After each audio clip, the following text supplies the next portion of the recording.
leaving no children.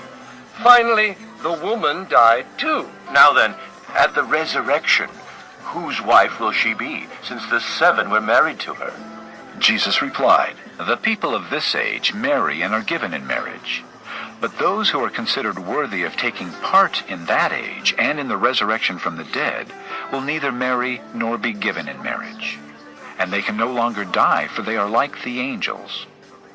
They are God's children, since they are children of the resurrection.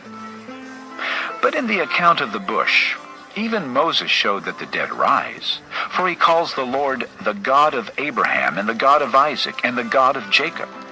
He is not the God of the dead, but of the living, for to him all are alive." Some of the teachers of the law responded, Well said, teacher. and no one dared to ask him any more questions. Then Jesus said to them, "How is it that they say the Christ is the son of David? David himself declares in the book of Psalms, 'The Lord said to my Lord, sit at my right hand until I make your enemies a footstool for your feet.' David calls him Lord. How then can he be his son?" While all the people were listening, Jesus said to his disciples, "Beware of the teachers of the law. They like to walk around in flowing robes and love to be greeted in the marketplaces and have the most important seats in the synagogues and the places of honor at banquets. They devour widows' houses and for a show make lengthy prayers. Such men will be punished most severely." Chapter 20. One day, as he was teaching the people in the temple courts and preaching the gospel, the chief priests and the teachers of the law, together with the elders, came up to him. "Tell us by what authority you are doing these things," They said. "Who gave you this authority?" He replied, "I will also ask you a question. Tell me, John's baptism, was it from heaven or from men?" They discussed it among themselves and said, "If we say from heaven, he will ask, 'Why didn't you believe him?' But if we say from men, all the people will stone us, because they are persuaded that John was a prophet." So they answered. "We don't know where it was from." Jesus said. "Neither will I tell you by what authority I am doing these things." He went on to tell the people this parable. A man planted a vineyard, rented it to some farmers, and went away for a long time. At harvest time, he sent a servant to the tenants so they would give him some of the fruit of the vineyard. But the tenants beat him and sent him away empty-handed. He sent another servant, but that one also they beat and treated shamefully and sent away empty-handed. He sent still a third, and they wounded him and threw him out. Then the owner of the vineyard said, "What shall I do? I will send my son, whom I love. Perhaps they will respect him." But when the tenants saw him, they talked the matter over. "This is the heir," they said. "Let's kill him, and the inheritance will be ours." So they threw him out of the vineyard and killed him. What then will the owner of the vineyard do to them?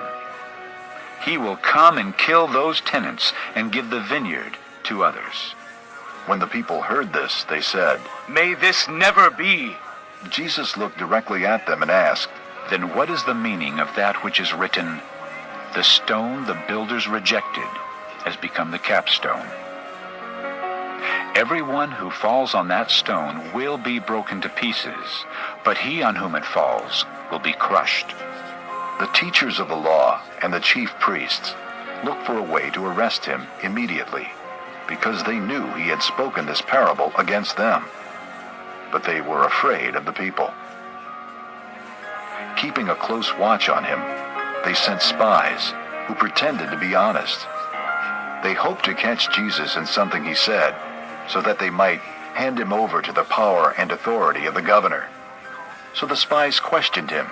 Teacher, we know that you speak and teach what is right, and that you do not show partiality, but teach the way of God in accordance with the truth. Is it right for us to pay taxes to Caesar or not? He saw through their duplicity and said to them, "Show me a denarius. Whose portrait and inscription are on it?" Caesar's. They replied. He said to them, Then give to Caesar what is Caesar's, and to God what is God's. They were unable to trap him in what he had said there in public. And astonished by his answer, they became silent. Some of the Sadducees, who say there is no resurrection, came to Jesus with a question.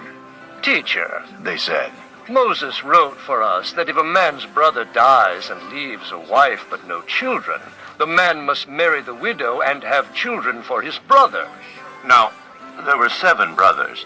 The first one married a woman and died childless. The second, and then the third, married her. And in the same way the 7 died, leaving no children. Finally, the woman died too. Now then, at the resurrection, whose wife will she be, since the 7 were married to her? Jesus replied, The people of this age marry and are given in marriage. But those who are considered worthy of taking part in that age and in the resurrection from the dead will neither marry nor be given in marriage. And they can no longer die, for they are like the angels. They are God's children, since they are children of the resurrection. But in the account of the bush, even Moses showed that the dead rise, for he calls the Lord the God of Abraham and the God of Isaac and the God of Jacob. He is not the God of the dead, but of the living, for to him all are alive. Some of the teachers of the law responded, Well said, teacher.